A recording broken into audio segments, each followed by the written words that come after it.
Please welcome to the stage your chair for today's plenary session, Dr. Peter Provenost, Chief Quality and Clinical Transformation Officer from University Hospitals, USA. A round of applause.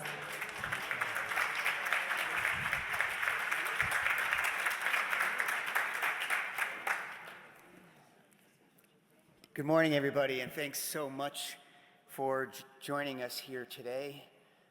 I have to say I was quite moved yesterday at the Young Executive Leaders session with humility and hope for the future, and I hope we're going to carry that through today's session.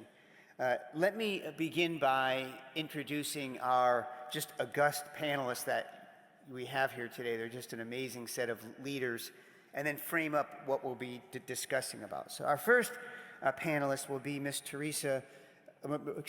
Maria Teresa Call. She's the HR Director, AECT, for the Hospital de Cerdiana in Spain. Next, we would have Professor Ji Chi Fu, the Deputy CEO of the Singapore General Hospital. Next, many of you know Dr. Henry Gallardo, the President Designee at IHF, and we're so glad he's doing that. And then also the Director General of the Foundation Santa de Bogota in Colombia. And then finally, a colleague of many years, Dr. Zina Khan, also an IHF board member and the regional CEO for the Aga Khan Health Services in East Africa, Kenya. A little bit of context for this session. So we could have our panelists come up to their chairs if they like. We face many headwinds in healthcare globally, and they're myriad. And yet, across the globe, in pockets, we see brilliance where those people are solving those problems. And perhaps the biggest or most universal headwinds that unite us all are the global workforce challenges that we face. There's shortages, there's borders issues, there's equity issues, there's economic issues, and yet today what you will hear are examples of how these leaders tackled those problems, how they ensured access to specialists in rural Spain, how they made sure, despite the headwinds, that our employees not only didn't face burnout, but flourished, how health systems balance the economics with the HR problems to move their organizations forward, and then how we've contextualized leadership development and HR issues, even within a large, complex system, to make it relevant for what is needed in their departments. So I guarantee you will see a macro issue of what the problems are, hear some local challenges, and then we'll broaden the lens again to make sure you get something to take away with, and hopefully every one of you, and we'll have plenty of time for question and answers. So I will begin the session with a discussion of a broad model of transformation that we call living and leading with love. It is probably the most potent force for transformation that I've ever experienced in my life, and I'm just so honored for IHF to be able to share that with you and with my colleagues from UH who are here. So let me just begin by asking you to pause for a moment, and I really mean pause and reflect, to say, think about a moment when you were working as part of a team and you just felt alive. The ideas were flowing, the energy was there, you had this collective effervescence that you feel like you're moving the needle to solve a problem, and you had great ideas. What we want to do today is be able to have you capture that in every team at any moment in your entire organization, because that's the energy that we believe we could unleash. Now, I mentioned the world has a ton of headwinds, and they are persistent quality and safety problems that have been devilishly difficult globally to move the needle on. Economic problems where healthcare is just going up inexorably and far higher than our GDP. Human resources problems, access problems, equity problems. And I think what underlies those, or what I see as the biggest challenge, is our inability to solve complex problems collaboratively. And the main reason is a lack of love. Now, that word may sound jarring to you, but we'll get into it. And at the end, if you find a word that's better than love, I welcome it. I've just been trying to, and I haven't found one that captures the moral framework of what we're talking about. But let me just explain. Complex or complicated problems are like baking a cake or planning a conference. That you know what the goal is. You often have one goal. You know pretty well what you need to do, and you have confidence that if I do those things, I'm going to get the results I need. No doubt there's bumps along the road, but you're pretty confident. Our working checklist for infections was a complicated problem. Complex problems are an entirely different thing. They're like raising a child, right? Or transforming a large healthcare organization, or creating a social movement. You have multiple competing goals. You're not quite sure what to do, and you have no real confidence that if I even do those things, I'm going to move the needle. Complex problems requires bottom-up learning and innovation.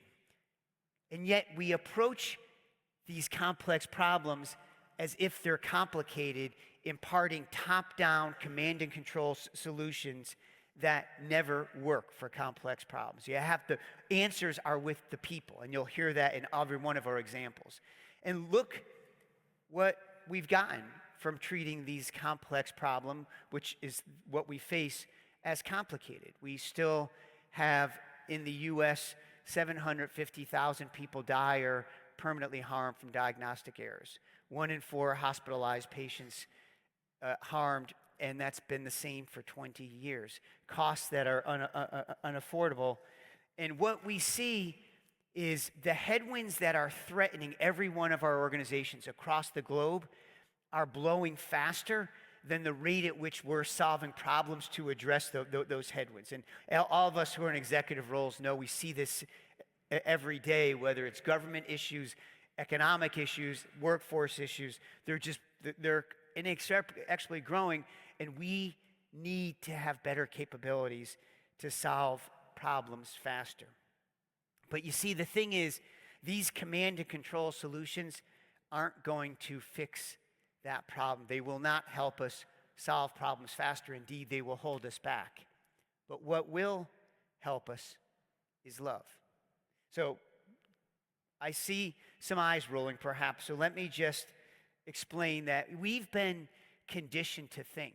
All of us have been trained as executives that this love is the soft stuff, that sentimentality isn't professional, that real leaders are top down. They bully, they shame, they lead through fear. But let me share with you that love isn't the soft stuff. It is the essential stuff. And it's the most radical operating system we've ever seen for changing healthcare. You see, love is the energy that is within all of us innately. You were born with it. And it connects and uplifts it. And it's that force that will turn a group of people into a team. It will turn a workplace into a community. It turns this group into a social movement. You see, when you see people as worthy and capable, when you seek mutual benefit instead of command and control, you unleash innovation, you unlock energy, and you accelerate improvement. Now, this isn't just theory. At my health system, we operationalized love, and we'll get in a minute what that means. We started small. One group, a couple groups, got some results, it spread.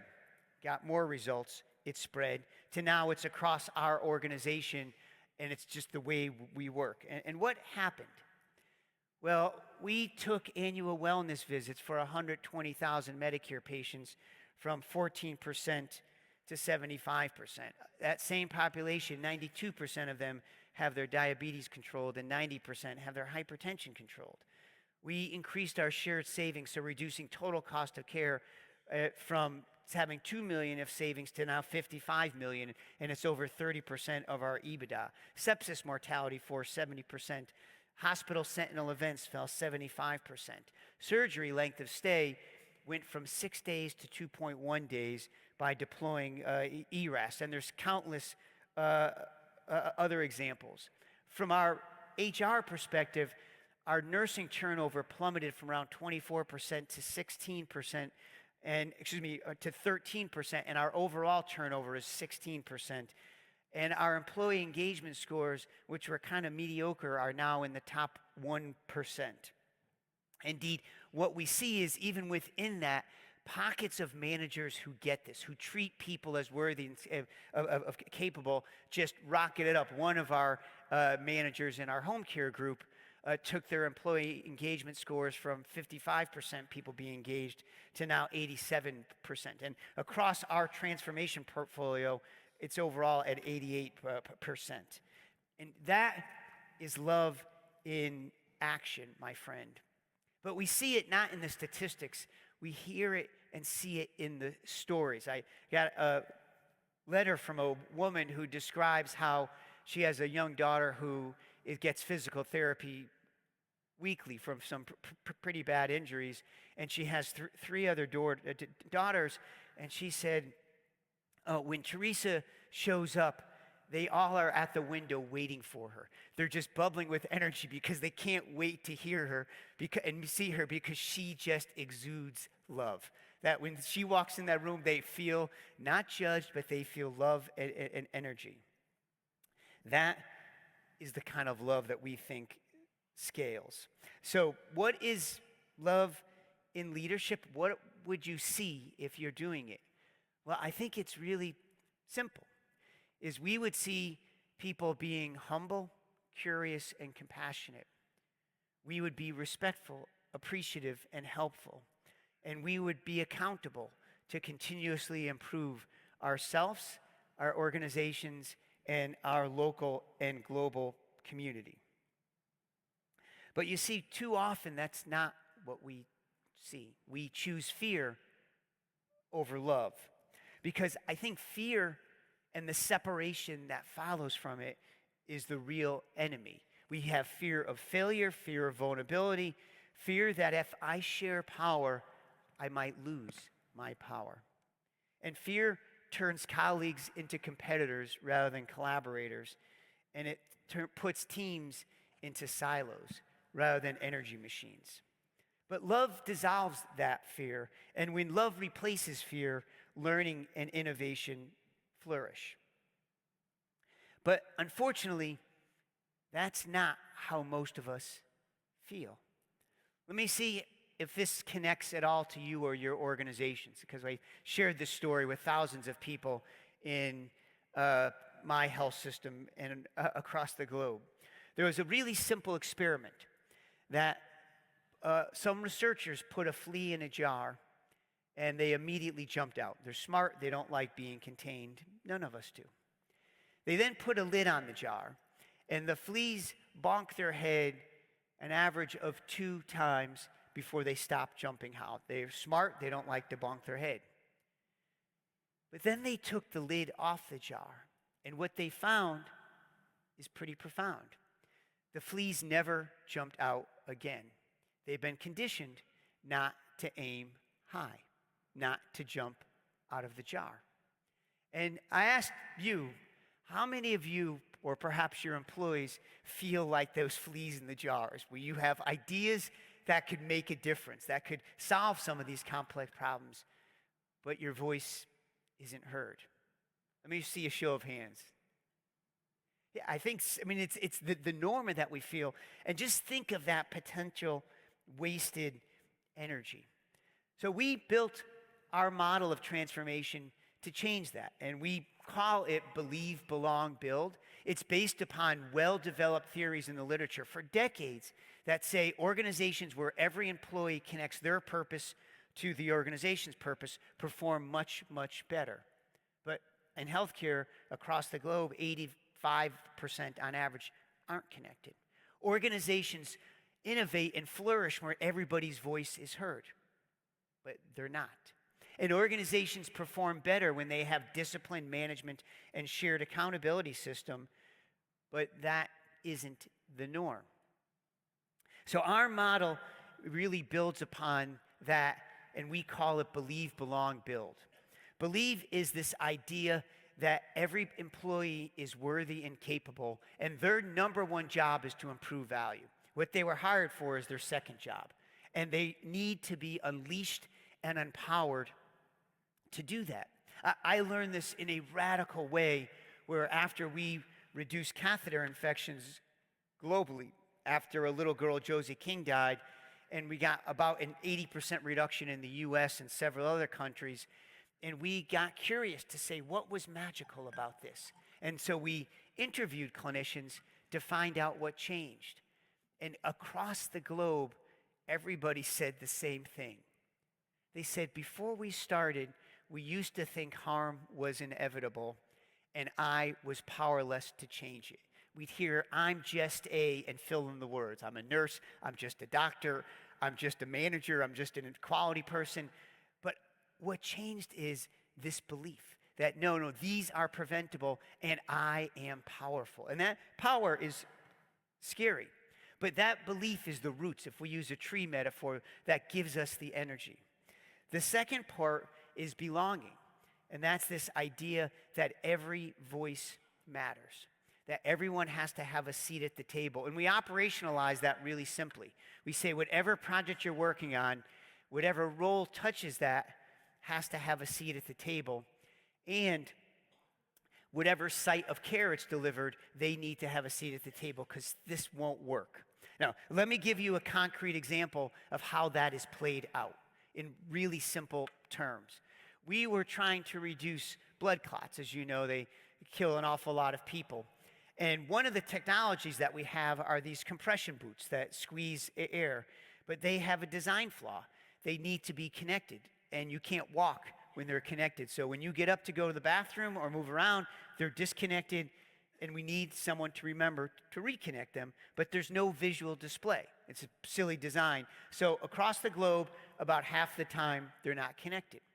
Well, one of our nurses was frustrated and said, hey, there's these battery-operated ones that don't have to be connected. Could we try doing this? And we said, yeah, awesome, let's go try it. But here's the thing, and here's where workforce comes in. It required a new role. Every morning, somebody needed to check the batteries, and if they needed to be charged, replace them and swap them out. And in a toxic culture, in a culture where it's top-down command and control, new work is like this hot coal. We point our fingers and say, I'm not doing that new work. Who is going to do it? And the unit secretary, who normally wasn't viewed as part of the quality safety team, said, no, that's my job. I'll do that. I'll come in every morning. I'll check the batteries. I'll replace them. I am preventing blood clots. I add value. Right? That is the kind of transformation that is unleashing when we do this. The third part of this is building discipline management and shared accountability systems. And that's really simple. You have a management system if you could show a run chart of a measure that matters, that has a slope other than zero for something that you care about. But too often we don't. We measure our work as meetings or inputs rather than outputs. And you have an accountability system is if you stratify that measure by whatever unit you're working at. Hospital floor, clinic, nurse, doctor, and you publicly praise and learn from those doing well and privately coach those who are struggling. Now, this work requires an enormous amount of culture change, and so often we view culture as this thing that's imposed upon us from the outside, like a dark energy, and we don't like it. But we need to realize we are the culture. You are the culture. And you have some very practical levers to change culture. We call them the 6 R's, and I would encourage you to lever them every day. And we change culture through our rhetoric, through our rituals, through our recognition systems, through our reward systems, through our role modeling, and through the relationships that we build or don't build. Those are the kind of levers that you're going to get to where you need to be. So this kind of culture shifts a culture from fear and separation to love and connection, from exhaustion to energy, from despair to hope. And this doesn't happen through grand gestures. It begins with a simple micro moment, a connection between you and someone else where you have positive feelings and you generate energy and it snowballs. As simple as a kind word, a moment of listening, an invitation for someone who's been separated to join. Because that's how we're going to repair healthcare moment by moment, relationship by relationship, brick by brick. There's a beautiful Hebrew phrase that gives me comfort, and it's tinkum olam. And it translates into the world will always be broken. Repair it anyways. And my friends, healthcare will always be broken. This is a long, hard journey. We ask that you prepare it anyways. And we believe this living and leading with love can propel us and equip with us with the power and some tools to face that difficult challenge. Because I think Einstein got it right when he said love is the most powerful healthcare force, or the force in the world. Because we want a healthcare system that heals, a healthcare system that we've talked about in this Congress at every session, it must be built on love. So I invite you, as you hear this session and as you go about the rest of your week, to think about what micro moment might you create. A small one, just one. Maybe you could share that in the comments later, because they not only affect you, they are infectious through each other. Share with you, in our organization, we put this in, and there was an environmental service worker that cleans the rooms who wasn't included. And when I was speaking with her, she said, Peter, when I started this, I wouldn't even look other people in the eye because I felt I was just a janitor. I cleaned the rooms. I didn't belong on the team. But when you was invited to participate, and I truly felt that I was respected and worthy and capable innately, not because of the job I did, I realized I have ideas. I have ideas on how to clean rooms because I know we're the ones who are in there when patients have MRSA or we need special cleaning. And if I don't do that well, they get infected. And I know we give comfort to patients and we honor the sacredness of their room when I go in there. So we treat them as sacred. And she said, so now I don't see myself as a janitor, I see myself as part of the safety team, the suffering team. And I go home every week and we give our staff run charts of infection rates and their patient experience scores, and I put them on my refrigerator. And I go home and my two daughters who were struggling with school said to me, Mom, what are those things?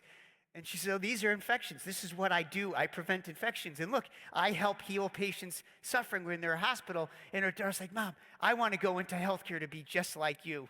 And she literally almost brought tears to my eyes because she said, Peter, I thought the feeling of belonging, of love, belonged in a house of worship or in my home. I didn't think it belonged in the workplace. But how wrong I was and how powerful it is when you bring that feeling there. So my thank you, my friends. I'm so delighted to have this conference with you. And I'd like to invite the first speaker, Miss Maria, to share her just amazing story that she has.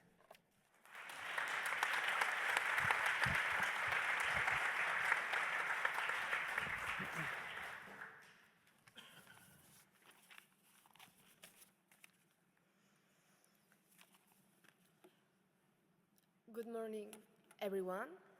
Bon dia.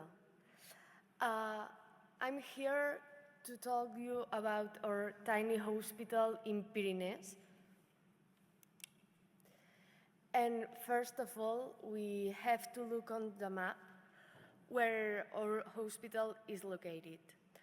La Cerdanya is an altitude valley surrounded by mountain and which frequently experience difficult weather. Also, it's divided by a border between the state of Spain and France since 1655. Before it was a unique territory, but the administrative and political border was placed in. Isolated from its reference and high complexity hospitals, Barcelona, Perpinyà or Toulouse, the French side of the border hasn't a proximity hospital. Meanwhile, Spanish side had one, but it was in risk because of the workforce, because of the lack of professionals. It's been a long way. Last year, in 2024, we celebrated 10 years of our common hospital, but it doesn't mean 10 years of Hospital de Cerdanya. The project started in 2002 with a convention between Perpinyà and the Spanish side of the valley to provide emergency health care to French population. Those experience was great,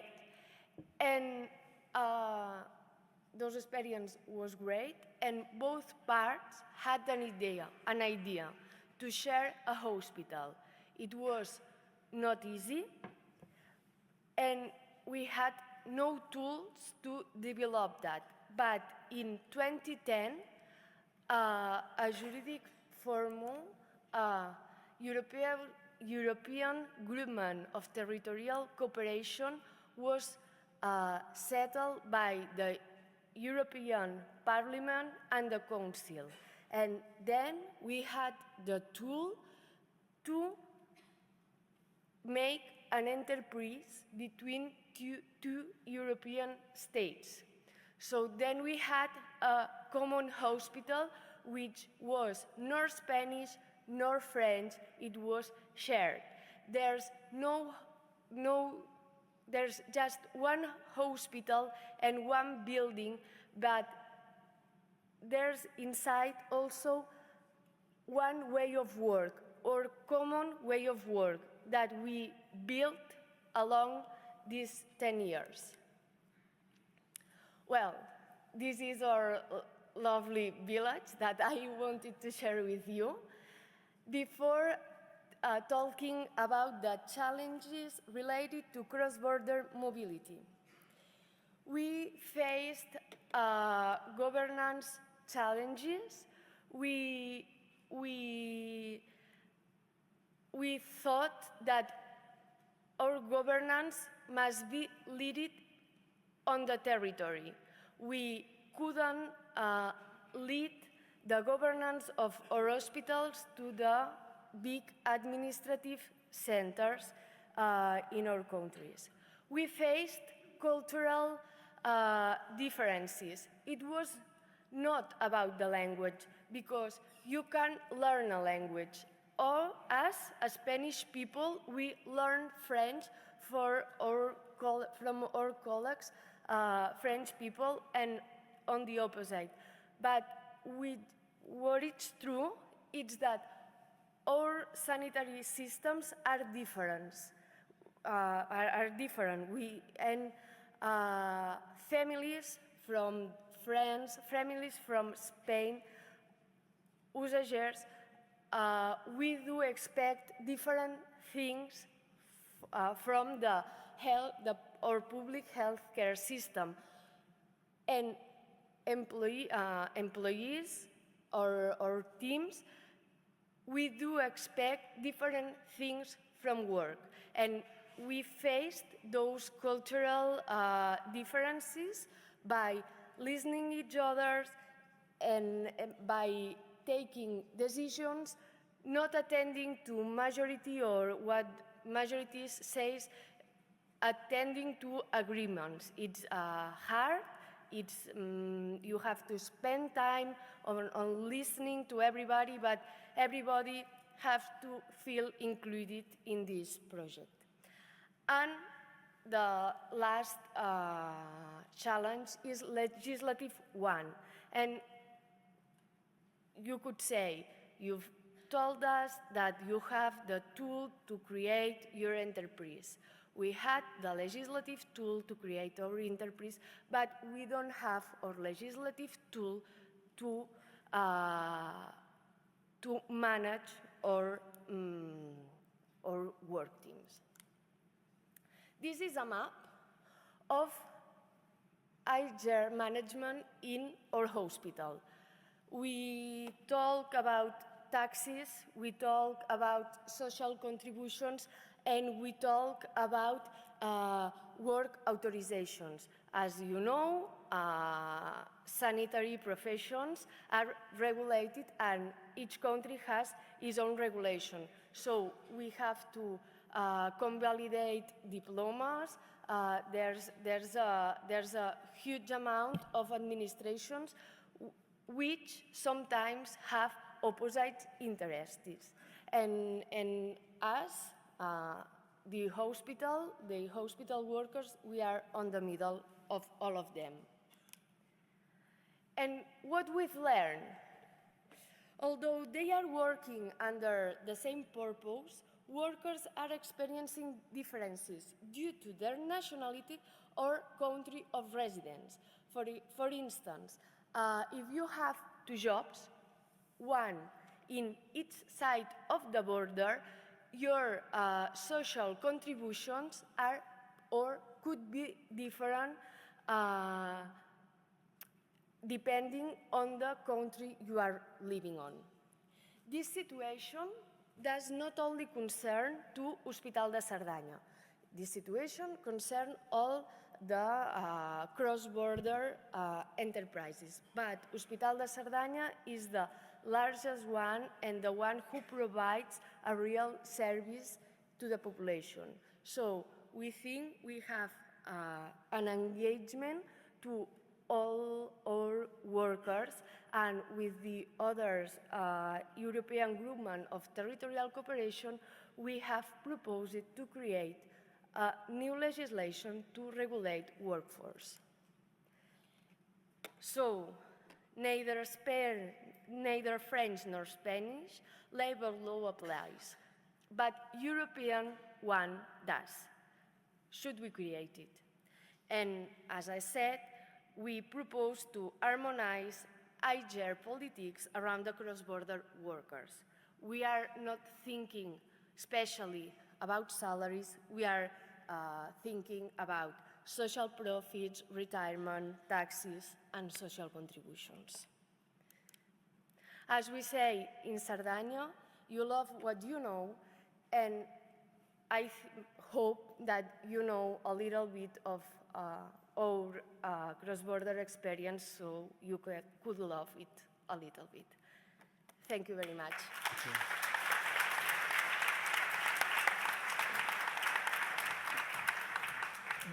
We'll now have Professor Ji Chi present.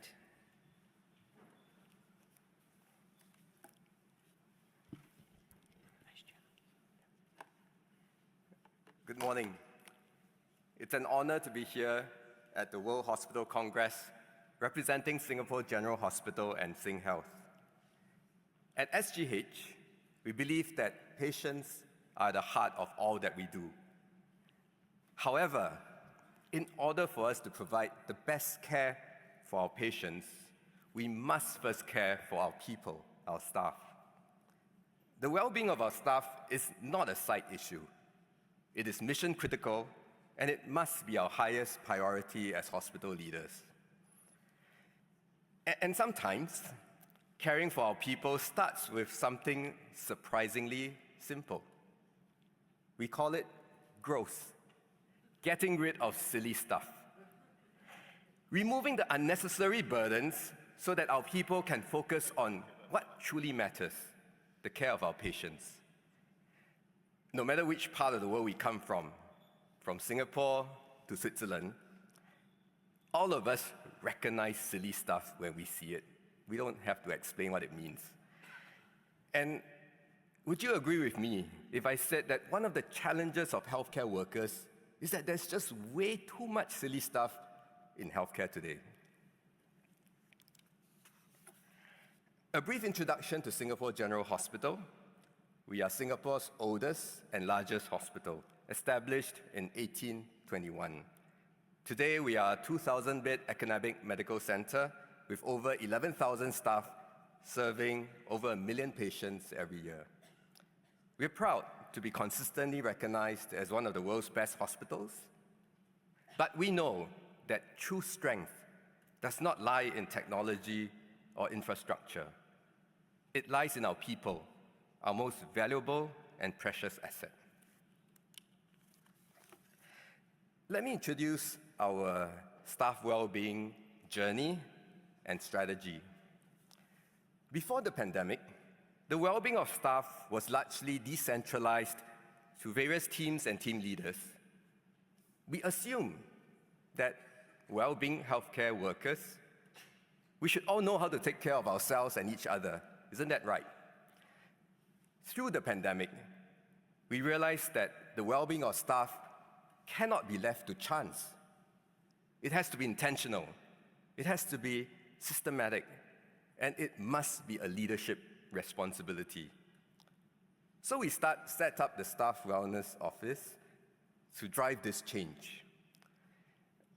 One of the first things we did was to put all our hospital leaders and C-suites on stage to make a very public pledge committing to building a supportive, inclusive, and positive culture of well-being by first caring for our people. We even had them sign the pledge on stage, and I have the photos to prove it. We built a framework around 4 pillars to drive well-being in a systematic way. First, health at work, taking care of the physical and mental health of our staff. Now, at this juncture, I'd like to point out that across the world, 1 in 3 healthcare workers have experienced stress, anxiety, burnout, and even psychological distress. It is crucial that we have comprehensive mental health support for healthcare workers. But that's a discussion, an important one for another day.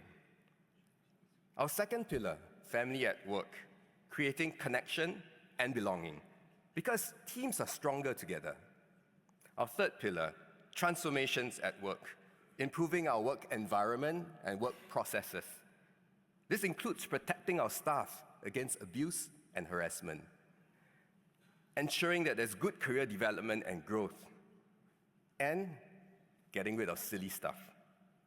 Finally, the fourth pillar, kindness at work, embedding kindness, respect, and psychological safety into our everyday culture. Now, these pillars are not unique to Singapore. It is what every modern healthcare system must strengthen internally: the health of our staff, belonging, efficiency, and kindness. I'd like to add that as we approach the staff well-being, it's important to take a data-driven approach. We implemented tools to regularly measure well-being and impact. And in addition, we have put our money where our words are. We have incorporated a well-being composite index directly into our balanced scorecard, to which our leaders are accountable. Now, let me get back to growth. Now, there's nothing more growth than the heavy, overly structured, top-down approach to implement growth. So we deliberately injected some humor so that it could capture attention and go viral. And what better way than to get our hospital mascot, Sam the Bear, to take us through what growth means, why we started it, and how being growth can bring much joy. It's all about growth when it comes to transformations at work. It's all about turning the workplace into an environment that is constantly improving processes and safeguarding one's well-being. We've talked about all the nice things, but you know what can be really annoying for your well-being? Irrelevant processes! Isn't that right, Lionel? Hey Sam, this is not just growth. This represents those days at work where we feel everything is stuck and just doesn't make sense. We feel like we're doing unnecessary steps and everything seems redundant. And that's why we have the growth movement in SGH. Growth stands for get rid of silly stuff. Right? And this way, we can focus on what has value and bring joy at work. And not forgetting the coveted golden trash can that you can win if you submit an amazing growth idea. Getting rid of silly stuff allows us to have more time to do things we actually want to do, like providing even better care for each other and the patients under our care. Remember, growth does not have to be complex. It can be simple. Review, reduce, rejoice, and repeat. So, yeah.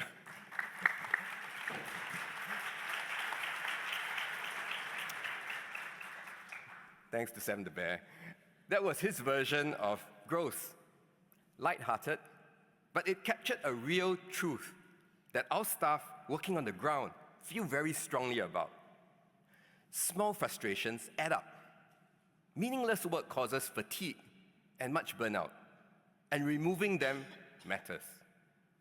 In healthcare, we have developed so many processes, so many policies to ensure safety, operational efficiency, compliance. And we've layers and layers of complexity and accumulated so many policies and processes over the years. And we seldom subtract any. These have unintentionally created huge administrative burden and cognitive load on our staff. So the objectives of growth was to develop a practical approach where ground colleagues could review and eliminate non-value work. And we wanted to keep the approach lighthearted. Less methodology, more focus on results and outcomes. And growth has to be a mindset. It has to be spread around. So we activated the growth movement in several ways. The Growth Awards, which celebrated teams who remove unnecessary steps, simplify processes, and return the gift of time to our colleagues. In our Growth Golden Trash Can Awards, we adopted a very different approach in judging. A large proportion of the scoring system was just how much joy we felt when we read the project. It didn't have to be completely logical. 50% of the scoring system was emotive. And we voted both the judges as well as our audience by throwing slime at our favorite projects. So what you see on the board is actually slime that we are throwing in the hall. And there were so many delightful projects. Our pharmacists used robotic process automation to identify and cancel outdated prescriptions automatically. Our nursing leaders used AI tools to write hundreds of promotion reports. Everyone eliminated paper certificates and forms, and this was also being environmentally sustainable. We stopped unnecessary fasting for CT scans. I realized that we routinely fast many patients for CT scans, and it's hardly necessary for the majority. We stopped unnecessary blood sugar monitoring. We reduced unnecessary vital signs monitoring. We were monitoring vital signs and mental status all the time. We used AI tools to take minutes, and our healthcare administrators were really happy about that. We simplified complex financial and HR processes, and the list goes on.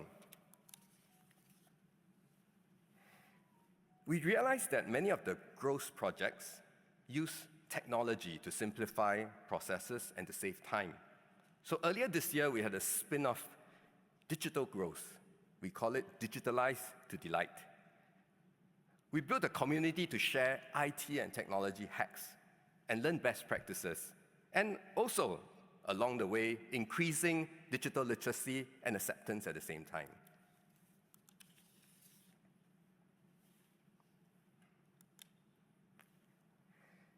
And the impact has been significant. We've saved tens of thousands of man-hours, reduced wasted time and energy, and money as well. More importantly, growth is now a verb we use in our hospital, and our culture has started to change. In meetings, whether it be in team meetings or whether in senior management meetings, we often hear people saying, "Have we thought about being growth?" could we be more growth? Teams and staff now confidently call out killjoys in their work processes, and they feel more empowered to shape their own environment and their own work processes. In many ways, growth isn't just about getting rid of silly stuff. It's about restoring meaning, freeing up our mental and emotional capacity to care, and bringing back joy to what is our most important mission, to care for patients.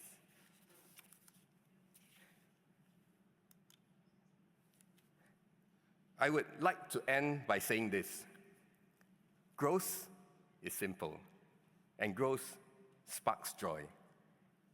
May I invite all of you to dare to be growth with me. Thank you.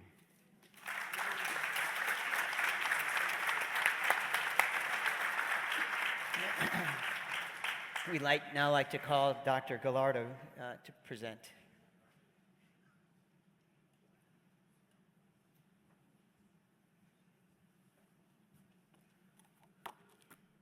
Bonjour, Monsieur Mademoiselle. Bonjour. Bonjour. Good morning. Buenos dias. This is the health sector. Where is the energy? Bonjour again. Good job, good job. It is an honor to participate in this panel. Senat, Dr. Gui, Mireya, Dr. Pronovost, is really a privilege. Let me try to answer two difficult questions asked by Dr. Pronovost from our perspective, a humble perspective that comes from a private non-for-profit integrated healthcare system located in Colombia, South America. The system we run does research, education, knowledge transfer, public health, community projects, and provide healthcare services mainly in two university hospitals in important cities in the country.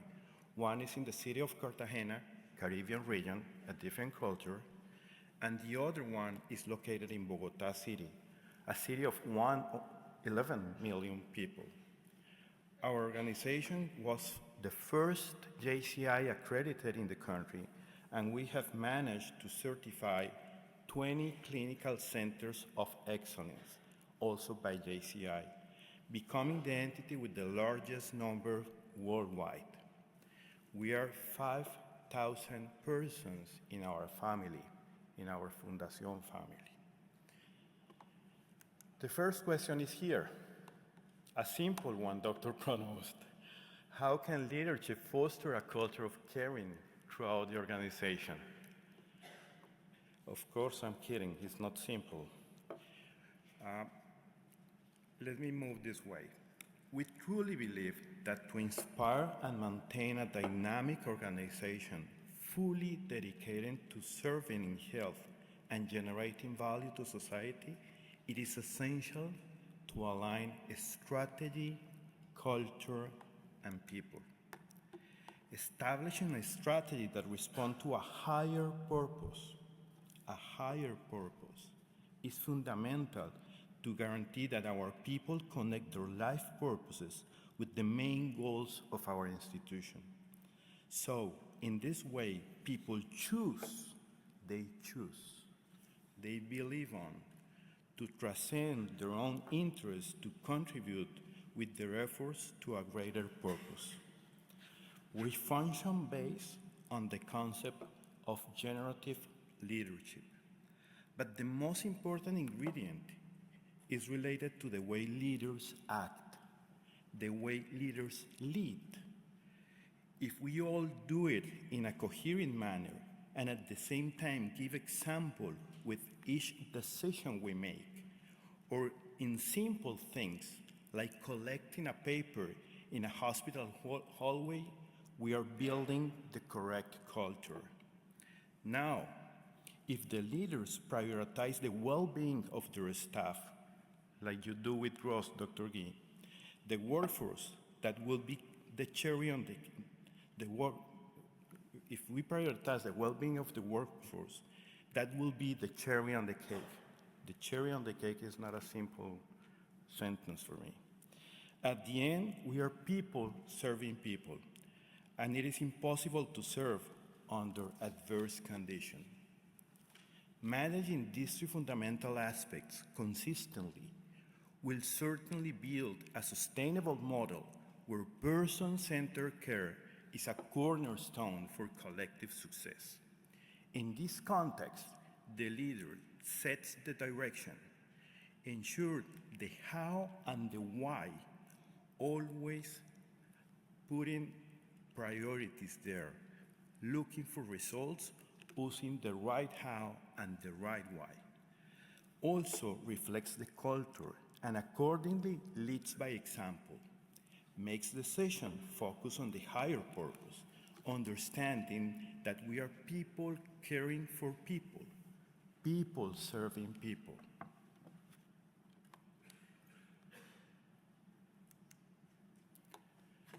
In addition, leadership must ensure structures that foster behaviors that guarantee a culture of care, a culture of services. It is important to extract and establish a cultural model that applies to each organization. In our case, we have decided that our identity must resolve around the elements you're seeing in the graphic on the left. These elements were proactively identified by a professional archaeological process, going back to our roots and to our essence. This model cannot remain static in an institutional document, in policies or a standard. It must be a living ecosystem with ongoing, coherent, and concrete action that allow us to monitor, identify opportunities for improvement, and intervene to evolve and better ensure a sustainable future. That is why for us saying we are bonded by our culture, nos une nuestra cultura, means putting into action a competency model where we measure our behaviors and our contribution to our core values, a development model for our staff which ensures intervention in the opportunities for improvement that we identified, a recognition system that celebrates behaviors based on a culture of care, leadership, teamwork, social commitments, and outcomes. And finally, a comprehensive internal marketing strategy that inspires people, that connects, that keeps our overreaching purpose and culture alive. Let me go to the second question. How do leaders balance financial pressures with resilience and compassion? My first reaction, Dr. Pronovos, when I saw this question was, please don't do it. Don't do it. Please don't do it. And maybe as leaders, what we need to think is how to not expose our team to this dilemma. Maybe something that we need to reflect about it. But in our case, we believe that as leaders, we must have a firm determination to maintain a balance between results and ethics. Secondly, we must always guide institutions based on a higher purpose, the reason for being, in such a way that every decision, every result reflect unwavering ethics, a deep respect for human talent, and a culture of caring. In this manner, one can lead with peace of mind that comes from contributing our best even if no one's demanded, even if nobody is seeing that.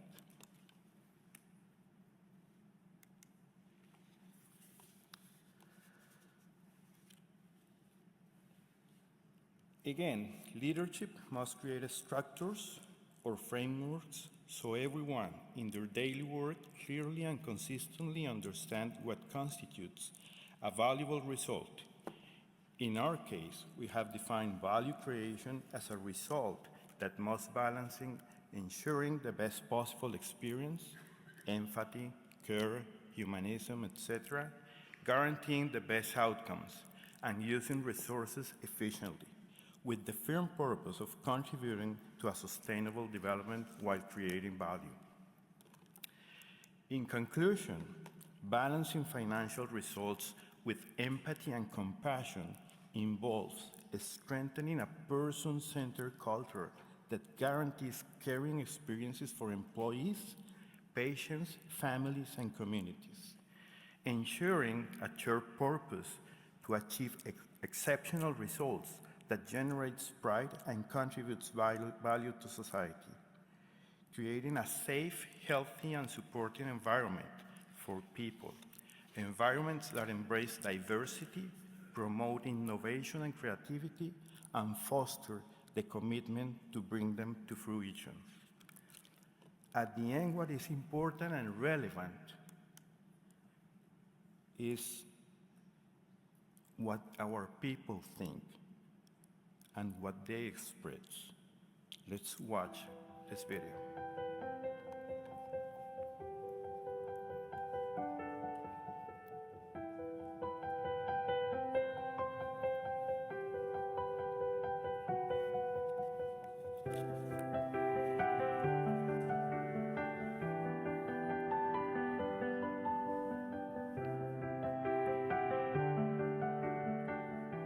La salud mental es fundamental para aquellos que trabajamos en los servicios de urgencias.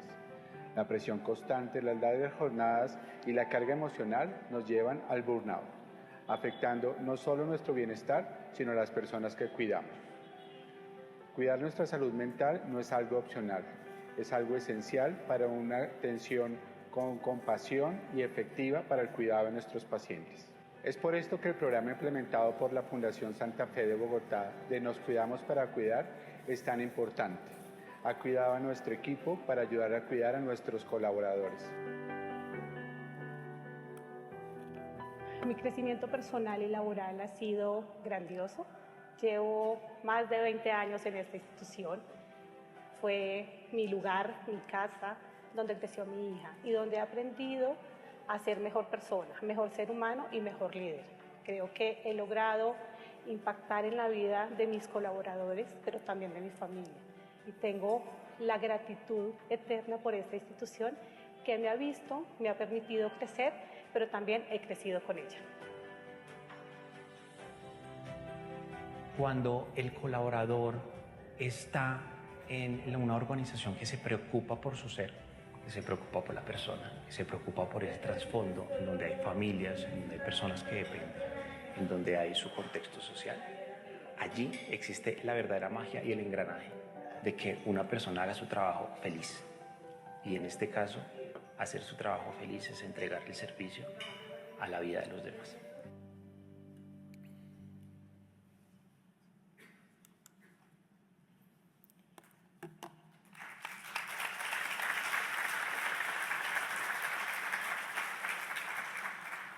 Let me finish saying that the history of our entity is made up of the stories of its people. And let me go back to your word, Dr. Pronos, love. I think love is the best medicine, is the best medicine. An example is the best strategy. Thank you for the opportunity for being here.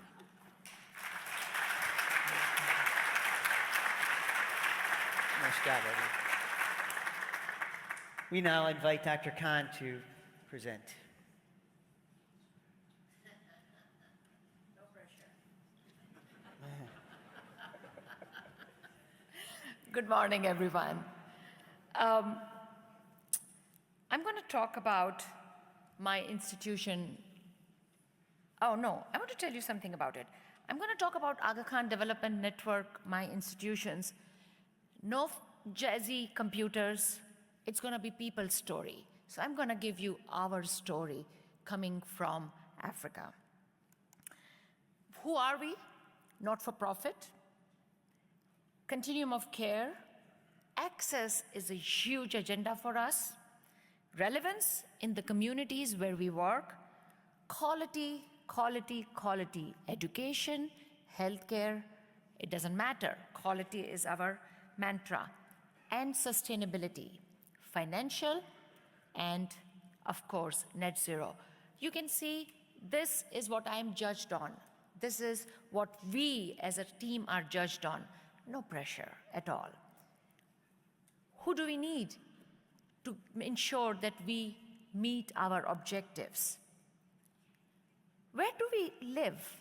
Look at these, the green dots. Sub-Saharan Africa, South Asia, Central Asia. Let's go to Afghanistan, Tajikistan, Pakistan, and so on and so forth. I can take you all over these geographies and talk about what we do in relations to HR, but I decided let's stay at the exotic East Africa. So we'll talk of East Africa human resources and our issues, challenges, and fun we do. We are in large cities. We are in smaller valleys, in far-flung remote areas. We believe in access from primary all the way to tertiary and beyond. In Africa,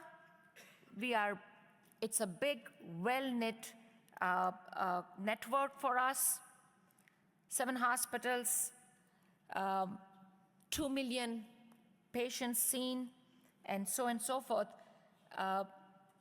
About 6,000 staff working in East Africa between Kenya, Tanzania, and Uganda. And that's the story we are going to talk about. I'll talk about moving forward. East Africa, like many other regions, have its own challenges related to human resources, not just in healthcare, but as population. We have much younger population in East Africa. 60% are under 25 years. Health workers density is way, way below 2.3 than WHO target. We have communicable diseases, but now, of course, we have non-communicable diseases as well. So cardiac cancer, all those things which was developed countries' diseases are very prevalent with us. And of course, communicable diseases are there.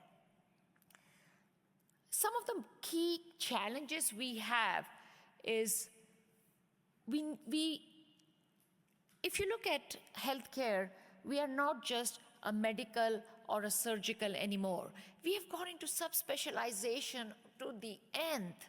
An orthopedic surgeon is not just an orthopedic surgeon.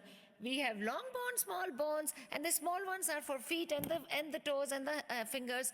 So this subspecialization is coming out of our yin-yangs. We don't have basic subspecialization. We are developing it, but that's the capacity which is limited. Geographical disparity, urban and rural. Nairobi being the main city, yes, we will have nurses, doctors, pharmacists. You go further down in Kisumu and Western Province, closer to Masai Mara. Of course, you all are very welcome to come and visit us there, but come and work there. It's not easy. So that rural and urban diversity is also important. Retention, it's a competitive market. Private not-for-profit institutions are coming.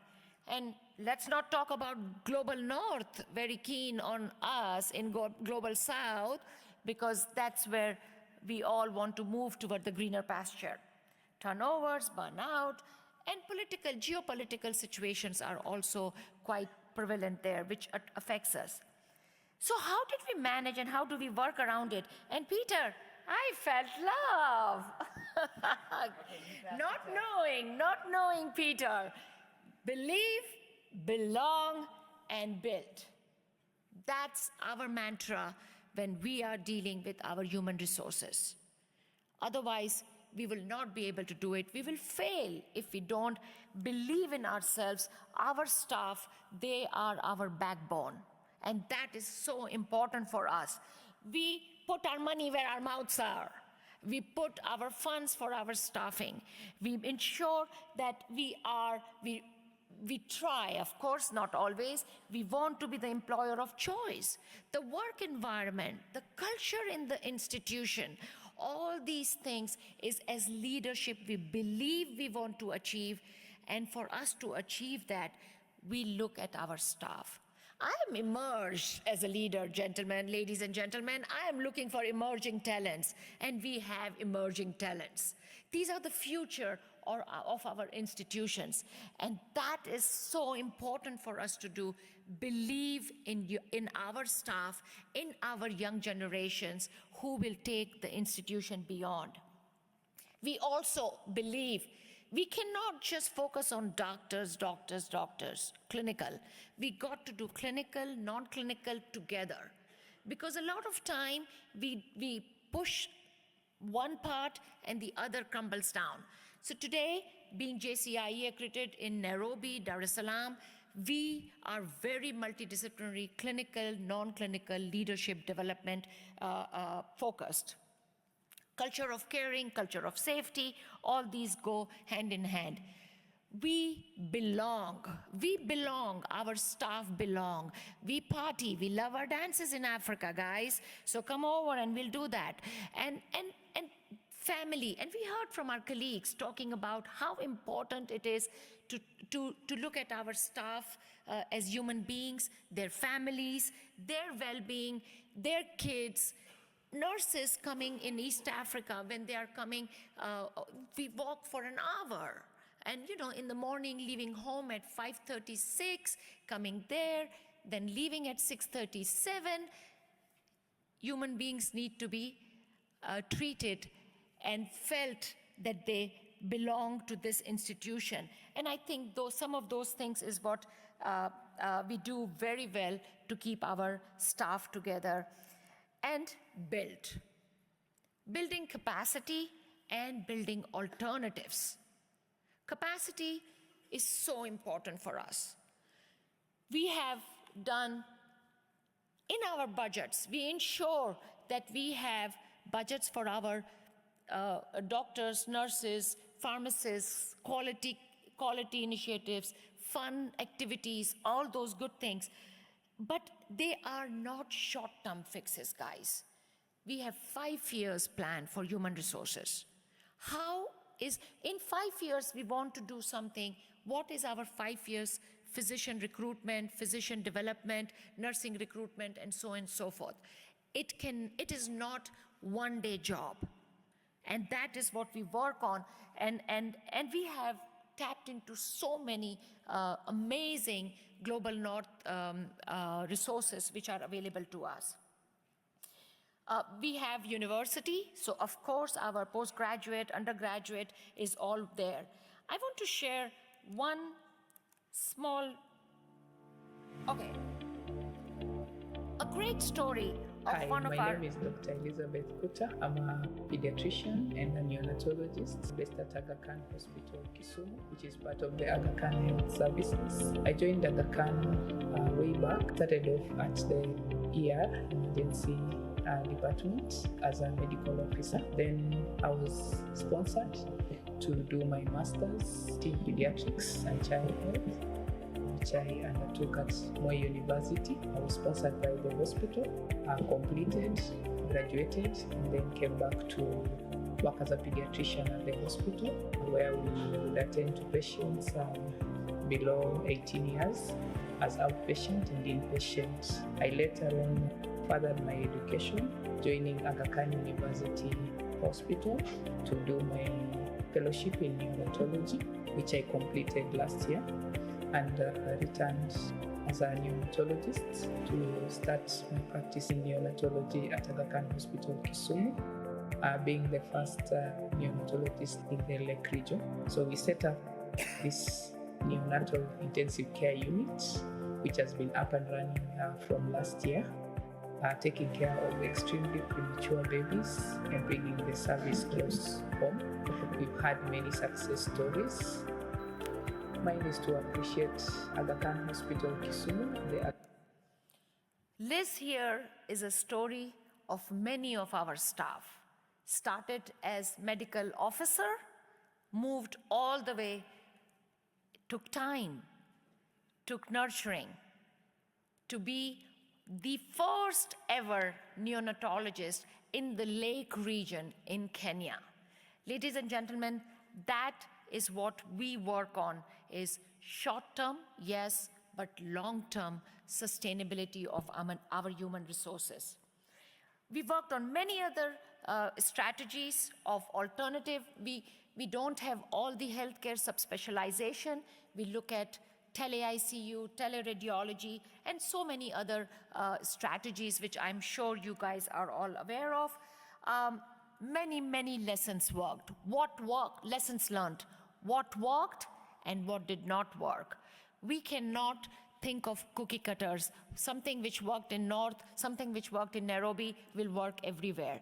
It doesn't work that way. It is also important that we look at some of the, listen to our own staff, listen to them what they want and how we want to work around it. Culture must be led from the top. Peter talked about it, my other colleagues talked about it. We are the leaders. We need to bring human resources on at the front, and we can do that if we are together. I'm from Africa, always bring an animal, so this time I brought elephants. If you want to go fast, go alone. If you want to go far, go together. Thank you very much.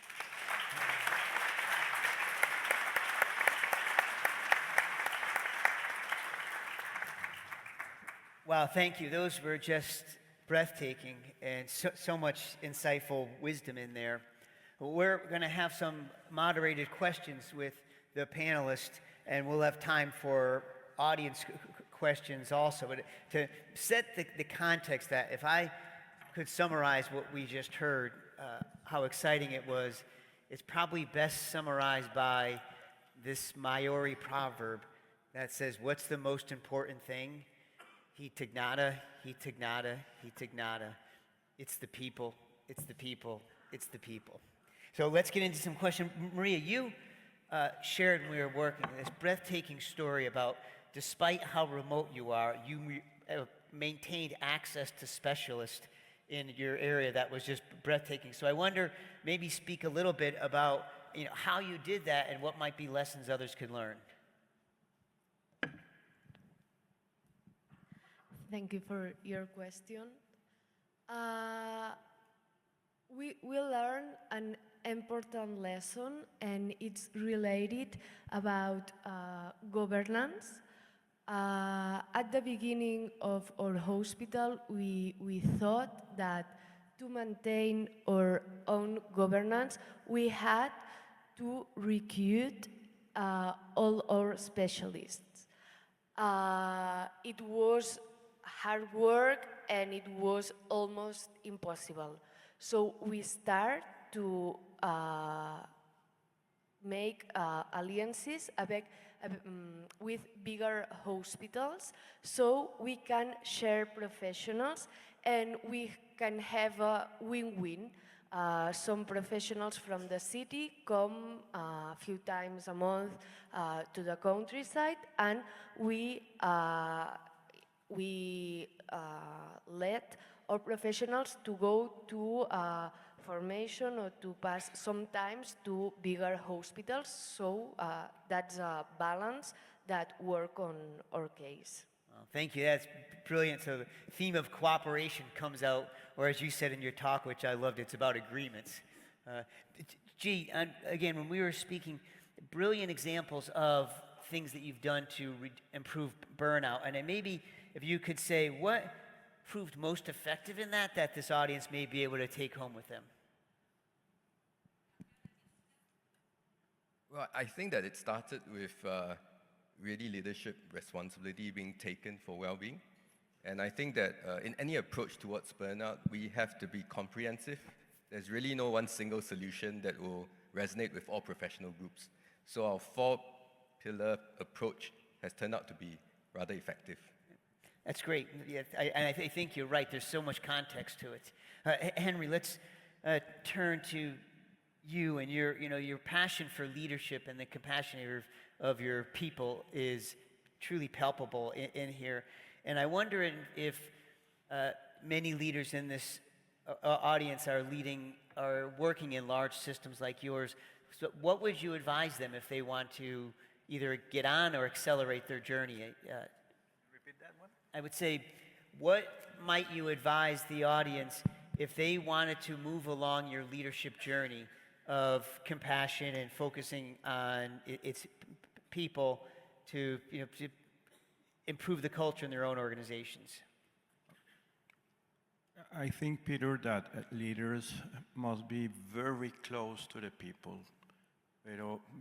but in a very generous way. You have to walk the hospital. You have to talk with them.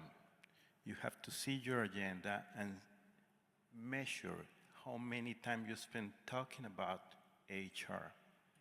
You have to give freedom and a lot of budget, by the way, to HR team. You need to invite a specialist from your team to be part of the conversation. Here we have Dr. Marta. She's a mental health specialist that works on public health, for example, and she's part of the team that built our mental health program to support our people. So trying to be horizontal, humble, and down to earth, I think is part of the magic. Yeah, that was palpable in your presentation, the importance of humility. Zena, a question for you. And you are so diverse and contextualize some of your interventions for the local environment, and yet there seems to be this overarching, we can call it love or trust. So to speak a little bit about that for those who work in diverse areas, how to balance kind of an overall theme within applying it with some variation. Working in we call them clusters.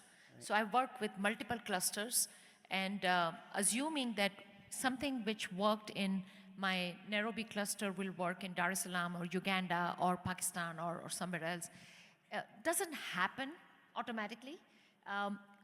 We learn from it, from each other's successes and each other's mistakes or opportunities for learning. But the important thing is replication. The success is not necessarily replication, it's transformation. So not everything can be replicated, but we can translate and transform what is useful in another geography where we work in. But the fact that we can get all the CEOs, all the HR, we have HR forum of the region and the globe. So they all sit together, they all cry together, the same problems or some new problems. That networking, that sitting together with friends and colleagues gives so much of a boost to the individuals as well as the team. So learning together is, I think, most important, I would think, a strategy for me. Right, and I'm sure as you were sharing earlier, some of your best ideas may come from the poorest or most resource-constrained hospitals because ideas are everywhere. Great, okay, we'll close out your thoughts, but I maybe ask each of the audience to comment on one question. And that is, we hear so much about headwinds and we have to deal with them, but your presentations today were full of hope. Like you've solved problems, hard problems, in a way that, drew from your people. So maybe you could each just say in your own ways, what makes you hopeful for the future of healthcare in your area or across the globe?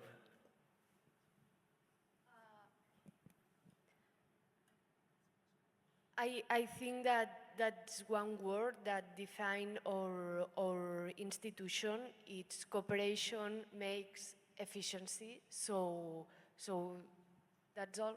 We are hopefully we have hope because we succeed in cooperation. We will persevere in cooperation, and we will survive.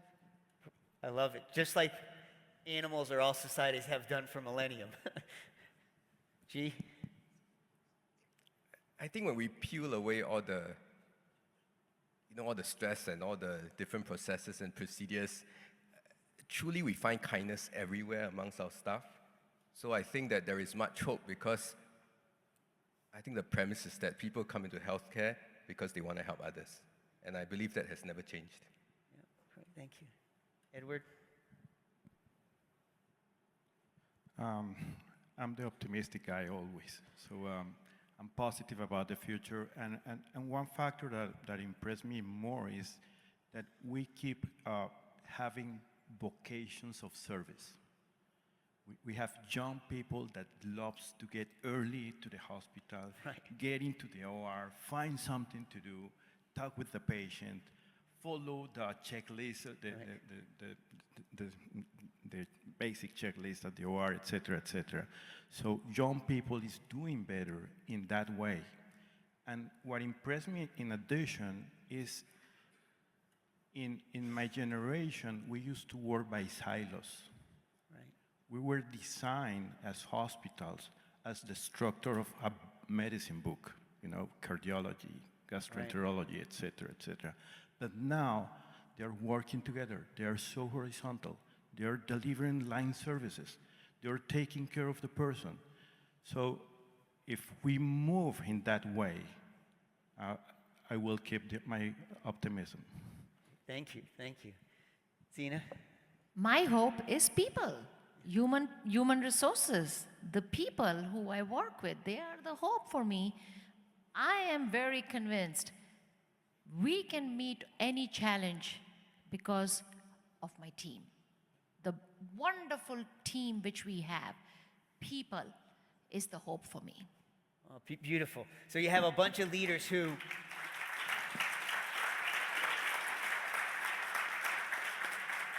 don't put the fleas in the jar, and they're innovating. So let me just summarize very briefly what I think we heard today and what might be a call for action. Because the answers to our problems aren't out there. They're in here, they're in the room, they're in your communities, if you have the courage to go collaborate. For me, learning the power of this transformation in love was truly terrifying, because I was often on the look for what's the answer and to say, oof, like, I got to own it. And I'm reminded of that beautiful quote by Marian Robinson in her poem, Our Deepest Fears, where she says, our deepest fears are not that we are powerless. Our deepest fear is that we are powerful beyond imagine. It is our light and not our darkness that frightens us. And my friends, if you feel frightened about the power of love or of your people in your organization, I share that frightenedness, but I would also you take power and take hope, because I hope you're leaving here today feeling more empowered and with some tools to draw upon that energy within your brilliant and beautiful staff to solve these really hard problems we're facing. So thank you, and enjoy the rest of your conference.